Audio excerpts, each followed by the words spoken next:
After I refused to lend my daughter $200,000, she ghosted me completely, then sent, "Let's talk it out over dinner."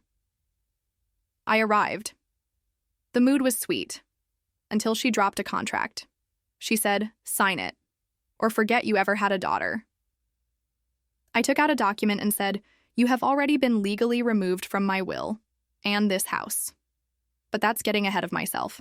Let me tell you how it all started, because the real story is so much worse than you could imagine. The phone rang at 11:30 p.m. on a Tuesday. I was already in my pajamas, reading in bed next to my mother Rose, who had been living with me since her dementia diagnosis 6 months earlier. At 89, she still had moments of crystal clarity, but the nights were getting harder.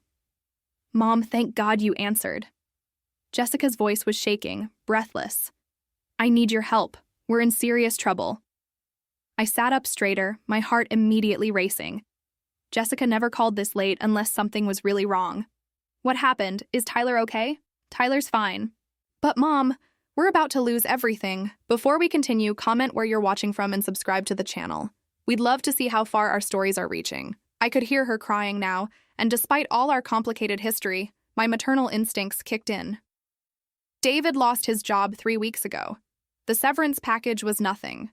We've been trying to figure something out, but the mortgage company won't extend us any more time. I got out of bed, walking to the kitchen so I wouldn't wake Rose. "How much time do you have?" 30 days. Her voice cracked. "Mom, we need $200,000. I know it's a lot, but we've looked at every option. This house, it's Tyler's home. He loves his school, his friends. I can't uproot him again." My stomach dropped. $200,000. I was a retired teacher living on a fixed pension, and every penny I had saved was going toward Rose's care. "Jessica, honey, I don't have that kind of money just sitting around." "But you have the house. You could take out a second mortgage, or—" "I can't do that." The words felt heavy as they left my mouth. Rose's medical expenses are only going to increase. If I leverage this house and something happens to me, what would happen to her? What would happen to you and Tyler? The silence on the other end was deafening. When Jessica spoke again, her voice had changed completely. Gone was the vulnerable daughter asking for help. In her place was someone cold, calculating. "So you're saying no?" "I'm saying it's not that simple. Maybe we can figure out another way." "No, Mom. You're saying no. You're choosing Grandma over your own daughter and grandson." The accusation hit like a slap. "That's not fair, Jessica. You know I would do anything for you and Tyler. But I have to be realistic about—" "Realistic? You know what's realistic? Tyler asking me why Grandma Linda doesn't love us anymore when we're living in our car." I gripped the phone tighter. "Don't you dare guilt trip me like that. You know I love you both." "Do I? Because right now it feels like you love everyone except your own family. You'll take care of Grandma, you'll help the neighbors, you'll donate to every charity that calls. But when your daughter needs you most, you turn your back." "I'm not turning my back." "Yes, you are, and you know what? Tyler's going to remember this. He's going to remember that when we needed his grandmother most, she chose money over family." The line went dead. I stood in my dark kitchen, shaking. Outside, the wind was picking up, rattling the windows of the house my late husband and I had bought 37 years ago. The house where Jessica had taken her first steps, lost her first tooth, brought home her first boyfriend. The house where I was now caring for my mother in her final years. I wanted to call Jessica back, to explain that it wasn't about choosing money over family. It was about being responsible, about thinking long-term. But I knew her well enough to know that when she was in this state, reasoning was impossible. The next morning, Rose was having one of her clear days. She was sitting at the kitchen table working on a crossword puzzle when I brought her coffee. "You look tired, sweetheart," she said, studying my face with those sharp eyes that had missed nothing throughout my childhood. "Rough night?" I hesitated. Rose had always been protective of Jessica, even spoiling her sometimes. But she also had an uncanny ability to see through people's nonsense, even now with the dementia. "Jessica called last night. She and David are having financial trouble." Rose set down her pencil. "How much does she need?" The directness of the question caught me off guard. 200,000. Rose whistled low. "That's not financial trouble, honey. That's financial disaster." "What happened?" I explained about David's job loss, the mortgage, the 30-day deadline. Rose listened without interrupting, her expression growing more concerned with each detail. "And what did you tell her?" "I told her I couldn't do it. Not without risking everything we have here." I gestured around the kitchen. "Not with your medical expenses. Not with my pension being what it is." Rose nodded slowly. "And how did she take that?" She hung up on me, said I was choosing you over my own family. Rose was quiet for a long moment, staring out the window at the garden she used to tend. Linda, I'm going to tell you something, and I need you to listen carefully. Sometimes the people we love most will try to make us choose between our own survival and their wants. And honey, Jessica wanting a big house in an expensive neighborhood isn't the same as Tyler needing food and shelter. But what if they really do lose the house? Rose reached across the table and took my hand. Then they'll figure something out. Adults do. But if you destroy your own financial security for someone else's poor planning, you'll just end up being a burden instead of a help. Her words should have been comforting, but they weren't, because deep down, I was terrified that Jessica might actually cut me out of Tyler's life. At 8 years old, Tyler was the light of my world. The thought of not seeing him grow up felt unbearable. 3 days passed with no word from Jessica. I called twice, but both times went straight to voicemail. I drove by Tyler's school on Friday, hoping to catch a glimpse of him, but Jessica must have been picking him up from a different entrance. On Saturday morning, my sister Carol called. Linda, what's going on with Jessica? She called me yesterday crying, saying you refused to help them save their house. My heart sank. Jessica was calling family members, building her case. It's complicated, Carol. She said you have the money, but you're choosing to spend it on Rose instead of helping your own daughter. That's not how it happened. Well, how did it happen? Because from where I'm sitting, it sounds like you're being pretty heartless. I hung up feeling worse than ever. By Sunday, I'd gotten similar calls from 2 cousins and Jessica's godmother. Each conversation left me feeling more isolated, more uncertain about my decision. The worst part was that Jessica knew exactly what she was doing. She'd always been masterful at playing the victim, at making me feel guilty for setting any kind of boundary. Even as a teenager, she could turn on the tears and suddenly I was the unreasonable parent who didn't understand her struggles. But this felt different, more calculated, more cruel. On Monday morning, I was folding laundry when Rose shuffled into the living room, looking more confused than I'd seen her in weeks. Linda, dear, when is Jessica coming to visit? She usually comes on Sundays. My throat tightened. She's been busy, Mom. Busy? Rose frowned. Too busy for family? That doesn't sound like our Jessica. I didn't have the heart to tell her that Jessica had deliberately missed Sunday dinner for the first time in over a year, that she was using Rose's condition as ammunition in her emotional warfare. As I watched Rose struggle to understand why her great-granddaughter would suddenly disappear, I realized something that chilled me to the bone. Jessica wasn't just punishing me for saying no to the money. She was punishing Rose too, an elderly woman with dementia who had nothing to do with our conflict. And if Jessica was willing to hurt Rose to get to me, what else was she capable of? The silence stretched into weeks, and with each passing day, I felt Jessica's absence like a physical ache. No more Sunday dinners with Tyler chattering about school. No more random phone calls asking me to pick him up from soccer practice. No more impromptu visits where he'd raid my cookie jar while telling me about his latest Pokemon cards. Rose felt it too. Every morning she'd ask when Jessica was coming, and every morning I'd have to make up another excuse. She's working late this week, Mom. Tyler has a school project. They're visiting David's family. The lies tasted bitter, but the truth would have confused and hurt her even more. 3 weeks into the silent treatment, I made a decision that I immediately regretted. I drove to Tyler's elementary school at dismissal time, hoping to catch him before Jessica picked him up. I just wanted to see his face, to hug him, to tell him his grandmother loved him. I spotted him immediately, his backpack almost as big as he was, talking animatedly to a friend about something that required lots of hand gestures. My heart swelled with love and longing. I was about to get out of the car when I saw Jessica walking across the parking lot toward him. Even from a distance, I could see the moment she spotted my car. Her entire body went rigid. She quickened her pace, grabbed Tyler's hand, and practically dragged him toward her SUV. Tyler looked confused, turning back toward where I was parked, but Jessica kept pulling him forward. I sat there watching my grandson being loaded into a car like I was some kind of threat, some stranger he needed to be protected from. Jessica didn't even glance in my direction as she drove past, but I could see Tyler's little face pressed against the window, looking for something he couldn't quite understand. That night, my phone buzzed with a text from Jessica. "Stay away from my son." The words hit me like a physical blow. My son. Not our Tyler, not your grandson. My son. As if 8 years of grandmother's love could be erased with 5 words. I called Carol, desperate to talk to someone who might understand. "She's using Tyler as a weapon," I said, my voice breaking. "She's punishing him because she's angry at me. Linda, maybe you're overreacting. Jessica's probably just stressed about the house situation. Maybe if you reconsider what? Consider bankrupting myself? Putting Rose's care at risk?" There was a pause. "I don't know. I just think family should stick together. After I hung up, I realized that Jessica had been working on Carol too, planting seeds, sharing her version of events, positioning herself as the victim of an unreasonable mother. It was a pattern I recognized from Jessica's teenage years, but now the stakes were so much higher. The really devastating blow came 2 weeks later. Rose was having a particularly difficult day, confused and agitated, when she suddenly grabbed my arm with surprising strength. Linda, Tyler's birthday is next month. We need to start planning his party. My heart shattered.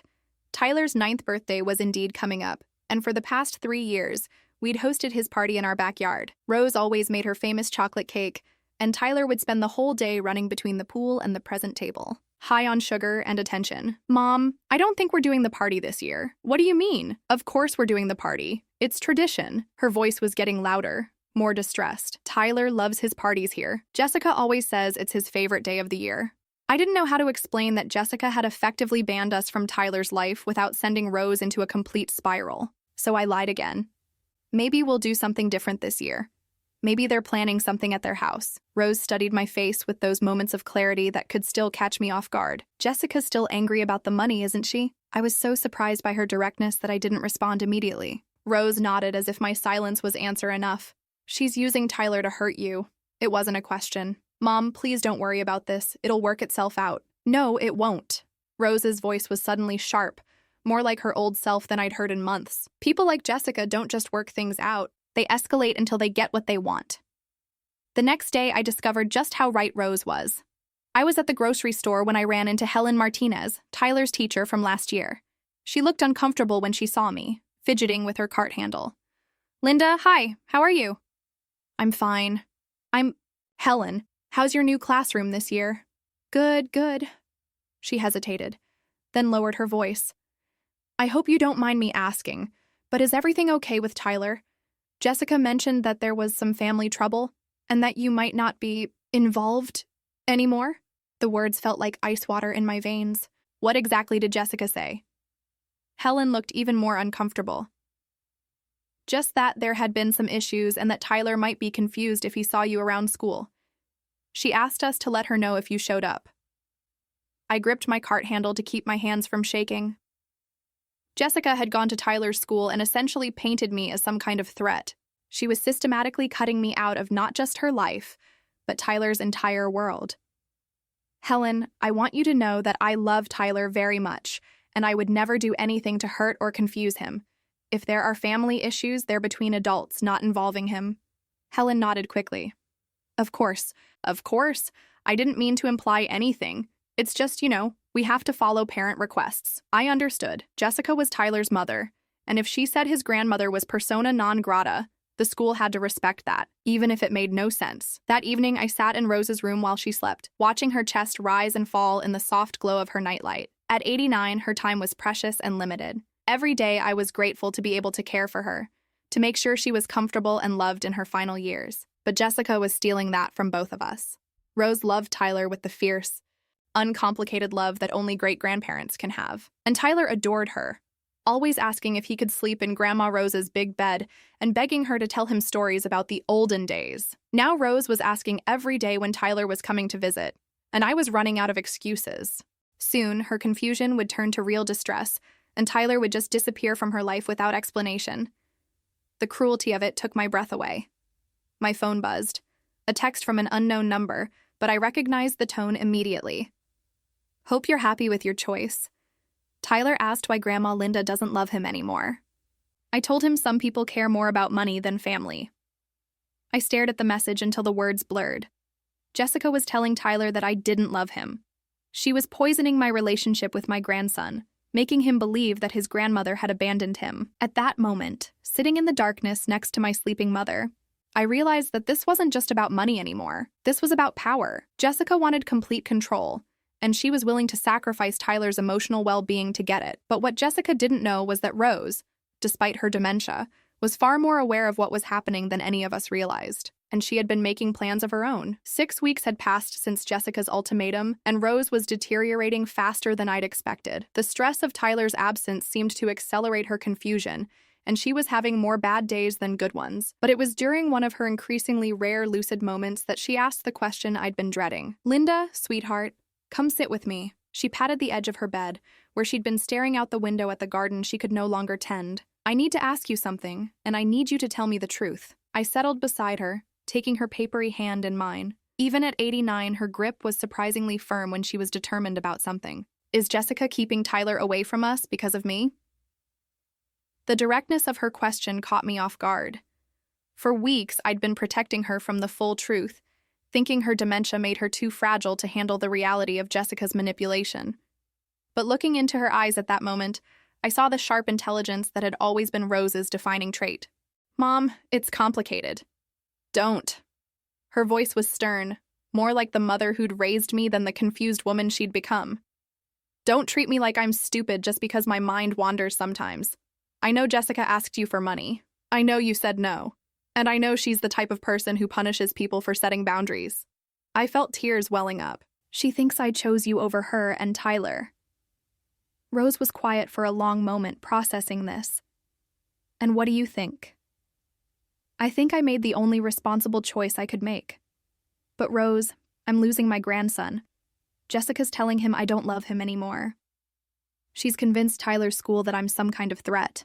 She's turning the whole family against me. How long has it been since you've seen Tyler? 6 weeks. Rose closed her eyes, and for a moment I thought she was drifting off. Then she opened them and fixed me with a stare that was completely clear, completely present. Linda, I want you to listen to me very carefully. Jessica is not a good mother. The words hung in the air between us. Rose had never said anything overtly critical about Jessica before, even when Jessica's behavior had been questionable. She's manipulative, she's selfish, and she's using that little boy as a weapon against his own grandmother. That's not what good mothers do. Rose's voice was getting stronger, more certain. Good mothers protect their children's relationships with people who love them. They don't destroy them out of spite. But she's still my daughter, and Tyler is still your grandson. And right now, he needs protection from his mother more than his mother needs protection from consequences. I stared at Rose, stunned by the clarity of her assessment. What are you saying? I'm saying that sometimes love means standing up to the people who are causing harm, even when those people are family. She squeezed my hand. And I'm saying that you need to start thinking about Tyler's future, not just Jessica's immediate wants. That conversation stayed with me for days. Rose was right about Jessica's pattern of behavior, but I felt trapped. How do you fight someone who has complete control over your access to your grandchild? How do you prove that you're being manipulated when the manipulator has convinced everyone else that you're the problem? The answer came 2 weeks later, in the form of Tyler himself. I was at the library, returning some large print books for Rose, when I heard a familiar voice behind me. Grandma Linda? I turned and there was Tyler, backpack slung over one shoulder, looking uncertain and much older than his 8 years. My heart leapt and broke at the same time. Tyler! Oh, sweetheart. I knelt down to his level, fighting the urge to grab him in a fierce hug. How are you, baby? I'm okay. He looked around nervously. Mom's in the parking lot. She doesn't know I saw you. Are you here with your class? Yeah, for research project. He paused, then looked directly into my eyes with that heartbreaking honesty that only children possess. Grandma Linda, did I do something bad? What? No, honey. Why would you think that? Because Mom said you don't want to see me anymore, and you haven't come to any of my soccer games, and you missed my birthday. His voice was getting smaller with each word. I thought maybe I was bad. I felt something break inside my chest. Tyler, baby, you are not bad. You are the most wonderful boy in the world, and I love you more than all the stars in the sky. I would never, ever stop wanting to see you. Then why don't you come over anymore? Why doesn't Mom want me to talk about you? I could hear his teacher calling the class to gather up. We only had seconds left, and I had to choose my words carefully. Tyler was 8, old enough to sense the adult drama swirling around him, but too young to understand the complexities of manipulation and emotional warfare. Sometimes grown-ups have disagreements that have nothing to do with kids. But Tyler, I want you to remember something, okay? No matter what anyone tells you, your Grandma Linda loves you. Always. And so does Grandma Rose. Is Grandma Rose sick? Mom said she might not remember me anymore. The casual cruelty of that statement hit me like a physical blow. Jessica was preparing Tyler for Rose's eventual death, but she was framing it as if Rose was already gone, already beyond caring about him. Grandma Rose's mind gets confused sometimes, but she loves you very much. She asks about you every single day. Tyler's face lit up. She does? Every day. She misses you so much. Tyler Martinez, time to go! His teacher was calling. Tyler looked torn between wanting to stay and knowing he had to go. Grandma Linda, can I give you a hug? I hugged him fiercely, breathing in the scent of his shampoo and the lingering smell of playground dirt. I love you, Tyler. Don't ever forget that. I love you too. He pulled back and looked at me seriously. Maybe I can ask Mom if I can visit Grandma Rose. She's really old, right? And old people need visits. I watched him run back to his class, my heart full of love and terror in equal measure. Tyler clearly sensed that something was wrong with the story Jessica had been telling him. But if Jessica found out about our conversation, she might take even more drastic steps to keep us apart. That evening, Rose was having another clear spell. I told her about running into Tyler and her face just glowed. That boy has more sense than his mother, she said firmly. He knows something's not right. But Rose, if Jessica finds out we talked, she won't find out from Tyler. That child loves you too much to get you in trouble. Rose was quiet for a moment. Linda, I need to tell you something. I've been thinking about Tyler's future, about what happens when I'm gone. Mom, don't talk like that. I'm 89 years old with dementia. Let's not pretend I'm going to live forever. Her voice was matter of fact, but not unkind. I need to know that Tyler will be taken care of, really taken care of, by someone who puts his needs first. Jessica loves him. Jessica loves controlling him. There's a difference. Rose reached for the drawer of her nightstand and pulled out a manila envelope. I've been working on something with that lawyer, Mr. Patterson, the one who helped us with your father's estate. I stared at the envelope. What kind of something? The kind of something that makes sure Tyler has choices when he grows up. The kind of something that protects him from people who would use his inheritance to manipulate him. Rose, what have you done? She smiled. And for a moment she looked exactly like the formidable woman who had raised me, who had never let anyone push her family around. I've made sure that love wins, sweetheart, even if I'm not here to see it. The call came on a rainy Thursday afternoon in October, 8 months after our last conversation. I was helping Rose with her afternoon medications when my phone rang, and Jessica's name appeared on the screen. My hands actually trembled as I answered. Mom? Hi. Her voice was soft, hesitant, so different from the cold anger of our last exchange. I hope I'm not calling at a bad time. No, it's fine. I managed to keep my voice steady. How are you? Well, I've been better. She let out a shaky breath. Mom, I've been thinking a lot lately. About us, about everything that happened. I know I said some terrible things, and I know I've been keeping Tyler away from you. I was so hurt and scared about losing the house. I closed my eyes, hardly daring to hope. How are things with the house? We worked something out with the bank. David found a new job, not as good as the old one, but it's something. We're going to be okay. She paused. But Mom, these past 8 months have been awful. Tyler asks about you and Grandma Rose constantly. He keeps asking when he can come visit, and I keep making excuses, and I can see how much it's hurting him. He's hurting? The words came out sharper than I intended. We're all hurting, Mom. This whole situation has been a nightmare for everyone. Jessica's voice cracked slightly. I miss you. I miss our Sunday dinners and Tyler coming home with grass stains from playing in your backyard. I miss Grandma Rose teaching him to play chess and telling him stories about when you were little. I felt tears starting. We miss you too, both of you, so much. I was wondering, would you be open to having dinner this Saturday? At our house? I could make that pot roast Tyler loves, and maybe we could just try to start over? Jessica, I would love that. The relief in my voice was impossible to hide. What should I tell Rose? Tell her Tyler can't wait to show her his new Pokemon cards and that he's been practicing the chess moves she taught him. Jessica actually laughed, and it sounded genuine. Mom, I know I need to apologize for a lot of things. I let my fear make me cruel, and I'm sorry. After we hung up, I sat staring at the phone, hardly believing what had just happened. Rose, who had been dozing in her chair during the conversation, opened her eyes and looked at me with surprising alertness. Jessica called. I couldn't keep the smile off my face. She wants us to come to dinner on Saturday. She apologized, Rose. She said Tyler misses us. Rose studied my expression carefully. And what do you think changed her mind? Maybe she realized how much she was hurting Tyler. Maybe she just missed having family around. I was already mentally planning what to bring to dinner, thinking about how good it would feel to hug Tyler again. People can change, Rose. Maybe Jessica just needed time to work through her anger. Rose nodded slowly, but there was something in her expression I couldn't quite read. Maybe, she said quietly. Or maybe she needs something else now. I didn't want to hear doubt in Rose's voice. I wanted to believe that my daughter had genuinely realized her mistakes, that she missed our family connection enough to swallow her pride and reach out. 8 months of separation had been too long, too painful. I needed this reconciliation to be real. Saturday evening arrived crisp and clear. I helped Rose get dressed in her favorite blue sweater, the one Tyler always said made her eyes look pretty. She was having a good day, alert and oriented, excited about seeing her great-grandson again. "Do I look okay?" she asked, patting her silver hair. "You look beautiful, Mom." The drive to Jessica's house felt surreal.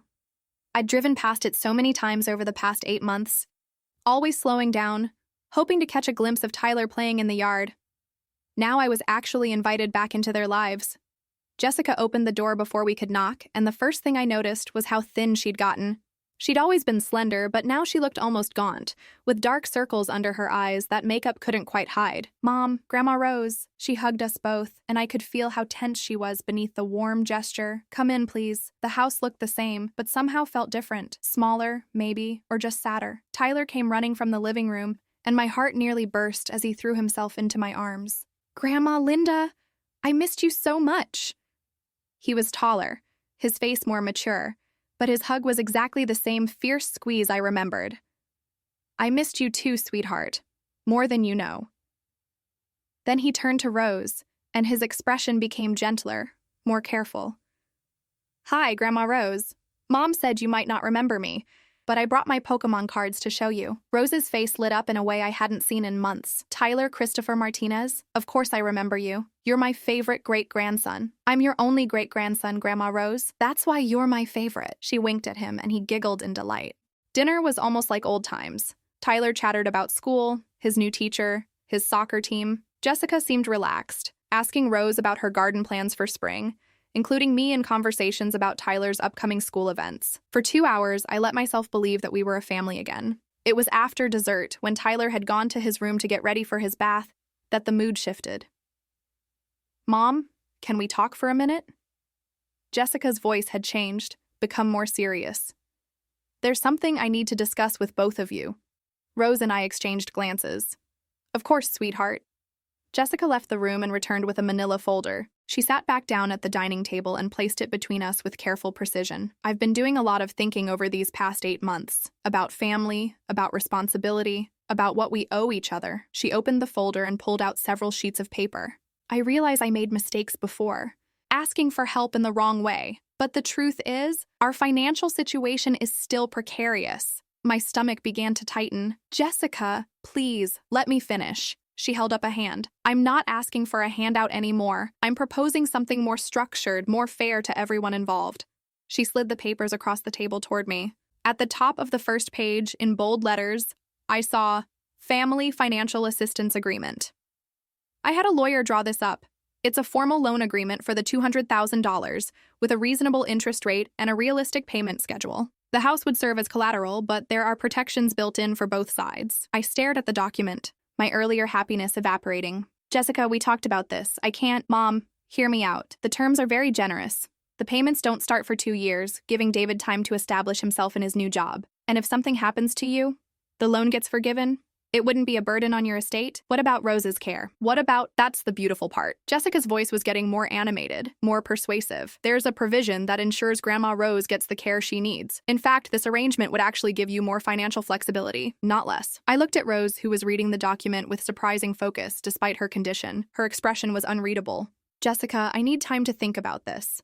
To have my own lawyer review—" Of course, of course." Jessica reached across and squeezed my hand. "I'm not trying to pressure you. I just wanted you to see that I've learned from my mistakes. This isn't about emotion or desperation anymore. It's about family supporting family in a responsible way." Tyler's voice floated down from upstairs. "Mom, I can't find my Superman pajamas." "I'll be right there, buddy," Jessica called back.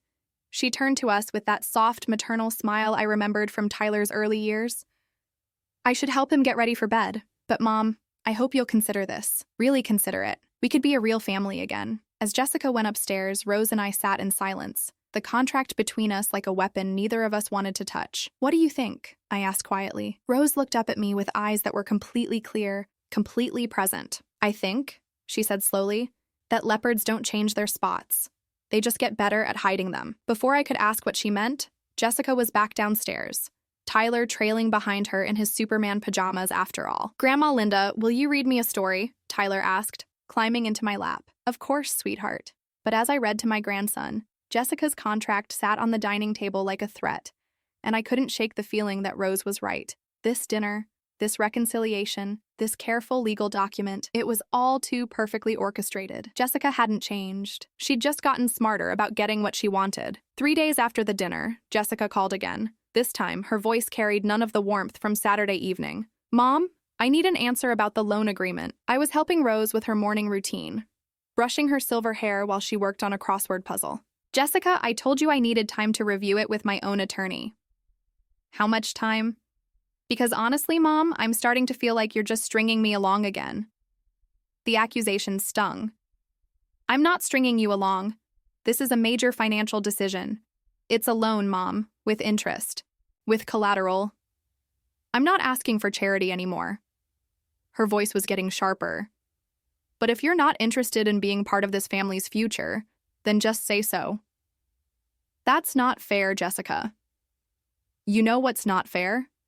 Tyler asking me every day since Saturday when he gets to see you again, and me having to tell him that Grandma Linda is too busy to visit." I gripped the phone tighter. "I never said I was too busy. Then prove it. Come to dinner again this Friday. We can sign the papers then, and move forward as a family." After she hung up, Rose set down her crossword pencil and looked at me with those sharp eyes that seemed to cut through everything. "She's pressuring you.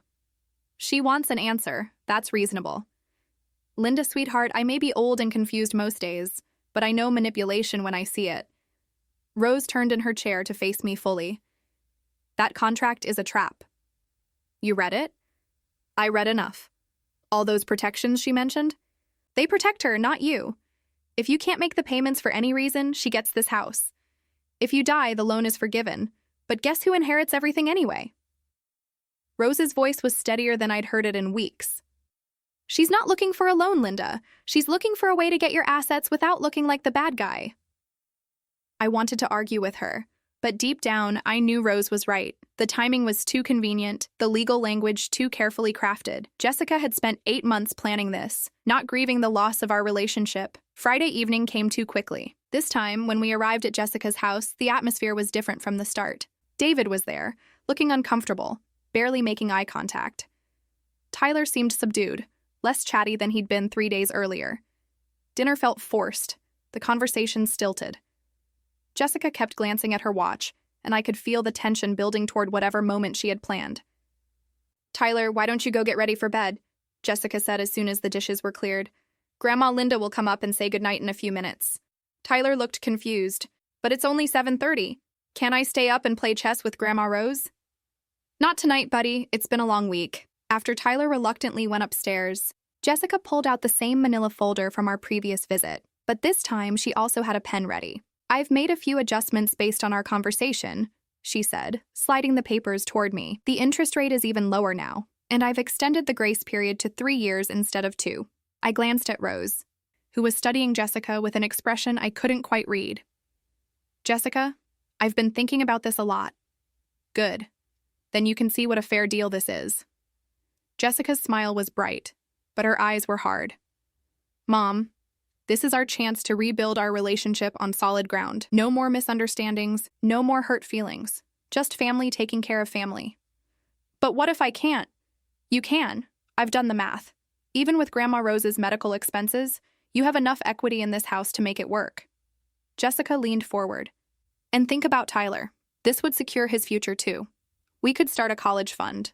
Maybe take some family vacations. He could have the childhood he deserves." I looked down at the contract, the words blurring slightly as my anxiety spiked. "Jessica, I need more time to think." "How much more time?" The mask was starting to slip. "Mom, I've been patient. I've apologized for my mistakes. I've restructured this deal to be as fair as possible. What more do you want from me?" "I want honesty." The words came out before I could stop them. Jessica blinked. "What do you mean?" "I mean, I want to know what you really want.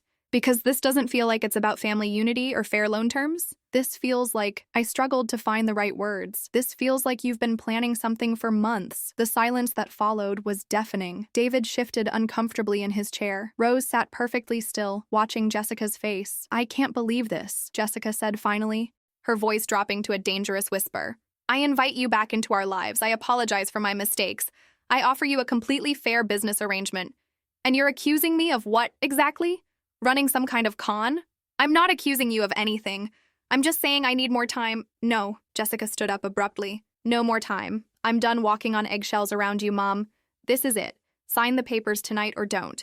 But if you don't, then I think it's clear that you've chosen your money over your family, Jessica, and if you choose money over family, then Tyler and I don't need you in our lives. She was standing over me now, her voice getting louder. I won't have him growing up thinking that his grandmother cares more about her bank account than about his future. Rose suddenly spoke, her voice cutting through the tension like a blade. Jessica, sit down. Something in Rose's tone made Jessica actually obey, sinking back into her chair with a startled expression. Grandma Rose, this doesn't concern— Oh, but it does concern me. Rose's voice was stronger than I'd heard it in months, completely lucid and absolutely furious. Because you're using that little boy upstairs as a weapon against his own grandmother, and that makes it very much my concern. Jessica's face flushed. I'm protecting my son. You're manipulating your son. Rose leaned forward, her eyes blazing. You're teaching him that love is conditional, that family relationships are transactions. You're damaging that child's ability to trust the people who love him most.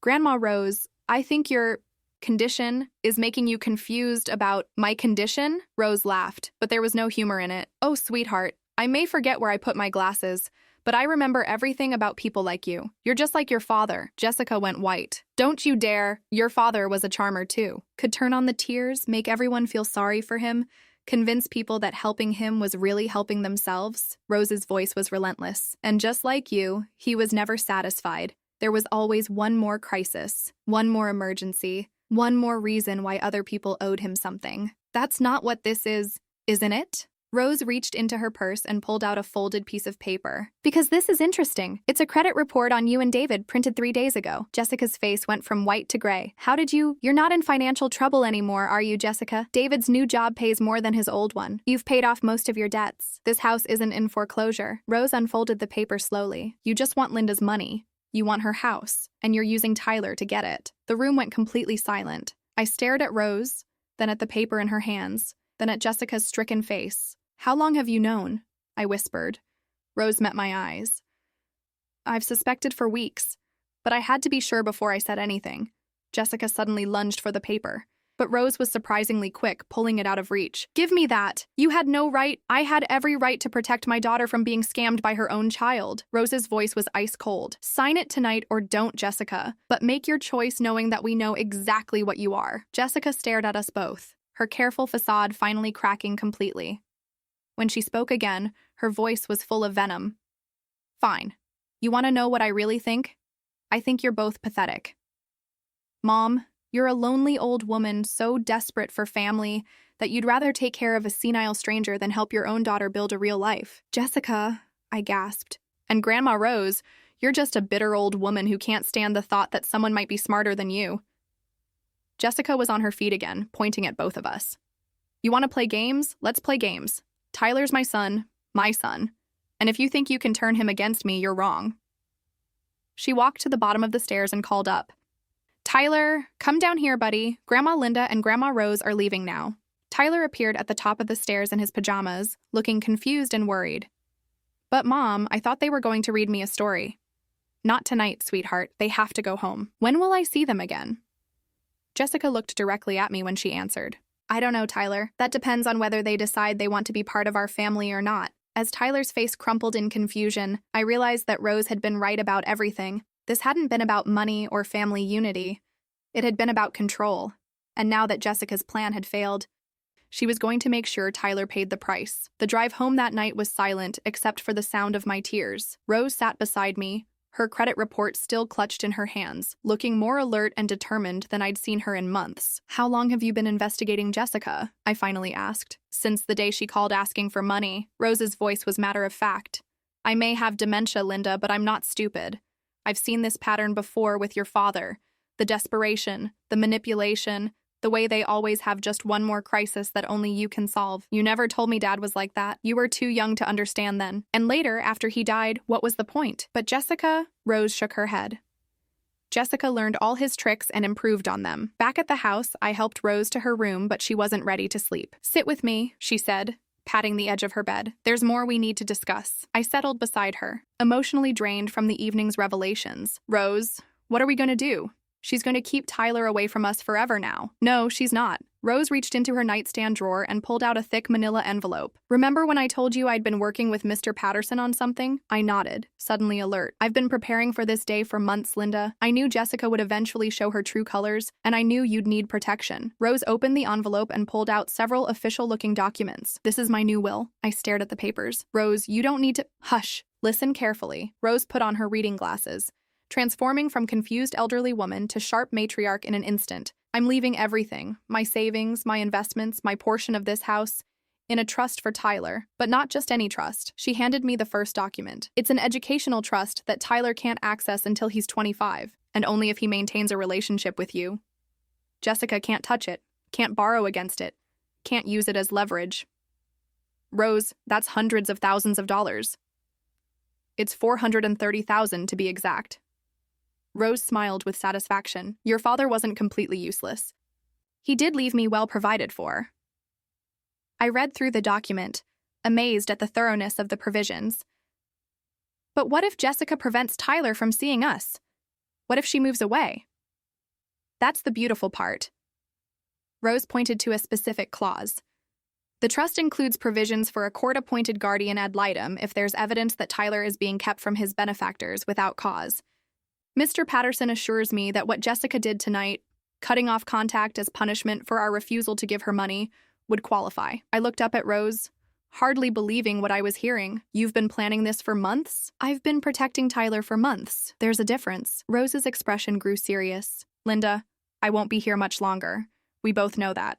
And when I'm gone, Jessica will see this house and your pension as her inheritance. She'll spend the rest of your life finding new crises that only you can solve.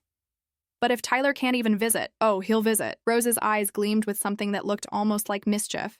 Because tomorrow, Mr. Patterson is going to call Jessica and inform her about the trust. And he's going to explain that if Tyler doesn't maintain regular contact with his grandmother Linda, the money goes to charity instead. I felt a flutter of hope mixed with guilt. Rose, I can't let you use your inheritance to manipulate Jessica. I'm not manipulating anyone. I'm protecting a child from a toxic parent. Rose's voice was firm.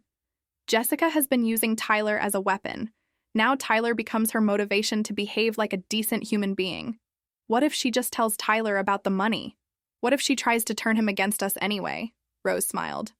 The trust has a very specific clause about that too. If there's evidence that Jessica has told Tyler about the inheritance before his 21st birthday, or if she tries to use knowledge of it to manipulate his relationships, the money goes to charity immediately. I stared at my mother, seeing her clearly for perhaps the first time in months. The dementia might be stealing her short-term memory, but her intelligence, her protective instincts, her ability to plan and strategize, all of that was still intact. Mr. Patterson helped you with all this? Mr. Patterson has known our family for 30 years. He remembers what your father was like. When I told him about Jessica's behavior, he understood immediately what needed to be done. Rose folded the papers neatly. Linda, sometimes the greatest gift you can give someone is consequences for their actions. The phone rang early the next morning. Jessica's number. Mom? Her voice was different, controlled, but with an edge of something that might have been panic. I need to talk to you. I'm listening. Can you come over? Just you. I think we need to have an honest conversation. When I arrived at Jessica's house an hour later, she looked like she hadn't slept. David was nowhere to be seen, and Tyler was at school. Mr. Patterson called, she said without preamble. I assumed he would. Jessica laughed, but it sounded more like a sob. $400,000 in a trust for Tyler, contingent on him having a relationship with you. Rose loves Tyler very much, and if I keep him away from you, he gets nothing. That's right. Jessica sank into a chair, looking smaller than I'd ever seen her. How long has she been planning this? Since the day you first asked for money. She knew. She knew I was lying about the financial crisis. I nodded. Rose lived through your grandfather's manipulations. She recognized the pattern. For a long moment, Jessica just sat there, staring at her hands. When she looked up, her eyes were red-rimmed but clear. I hate that you're right. I hate that she's right. I hate that I've become— She trailed off, unable to finish the sentence. What have you become, Jessica? Everything I swore I'd never be. Her voice was barely a whisper. I told myself I was protecting Tyler, giving him opportunities. But really, I was just angry that you wouldn't give me what I wanted when I wanted it, and using Tyler to punish me for that. Jessica flinched. Yes, we sat in silence for several minutes. Outside, I could hear the normal sounds of suburban life. Dogs barking, lawnmowers running, children playing, all the ordinary sounds of families living their ordinary lives. not trapped in cycles of manipulation and guilt. What happens now? Jessica asked finally. That depends on you. Tyler loves you, both of you. Even when I was telling him you didn't care about us, he never believed it completely. Jessica wiped her eyes. He asked me this morning if Grandma Rose was going to die soon, and if that's why I was crying. What did you tell him? The truth, that Grandma Rose is very old and sick, and that I was sad because I hadn't been treating you fairly. Jessica looked up at me. I want to do better, Mom. I want Tyler to have grandparents who love him without conditions. I want to be a better mother than I've been. It's going to take time to rebuild trust. I know, and I know I can't ever ask you for money again. Not after this. The money was never the real issue, Jessica. The issue was respect, honesty, treating family relationships like they matter more than transactions. Jessica nodded slowly. Can I ask you something? Of course. When you were raising me, did you ever worry that I'd turn out like this? The question broke my heart a little. I worried that I wasn't teaching you the right lessons about love and responsibility. I worried that by trying to give you everything, I wasn't teaching you how to give anything back. You taught me plenty. I just chose not to listen. Jessica stood up. Would you like to pick Tyler up from school with me today? He'd love to see you there. As we drove to Tyler's school together, I thought about Rose's words from the night before. Sometimes the greatest gift you can give someone is consequences for their actions. But sometimes the greatest gift is the chance to choose differently going forward. Tyler's face when he saw me at the school pickup line was worth 8 months of heartache. And when he hugged both Jessica and me at the same time, chattering about his day and asking if we could all have dinner together, I knew that Rose's plan had worked, not because it had forced Jessica to behave differently, but because it had finally given Tyler the protection he needed to have loving relationships without being used as a pawn in adult games. 3 weeks later, Rose passed away peacefully in her sleep. Tyler was with her when it happened, reading her a story about a brave knight who protected his family. Her last words were about how proud she was of her great-grandson and how she knew he would grow up to be a good man. At the funeral, Jessica delivered a eulogy that brought the entire congregation to tears. She talked about Rose's wisdom, her strength, and her fierce love for family. But mostly, she talked about the lesson Rose had taught her in the final months of her life. That love without boundaries isn't really love at all. Tyler, now 9 years old and wise beyond his years, planted a rose bush in Rose's memory in our backyard. Every Sunday, he comes over to help tend it, and we tell him stories about his great-grandmother and the brave choices she made to protect the people she loved. The trust fund sits untouched, earning interest, waiting for Tyler to turn 25. But I suspect that by then, the money will be the least important thing Rose left him. The real inheritance is the knowledge that family means protecting each other, not using each other, and that sometimes the most loving thing you can do is refuse to enable someone's worst instincts. Jessica and I still have our difficult moments, but we're learning to navigate them with honesty instead of manipulation. And Tyler is growing up knowing that his grandmother's love is unconditional, but her tolerance for nonsense definitely isn't. Rose would be proud.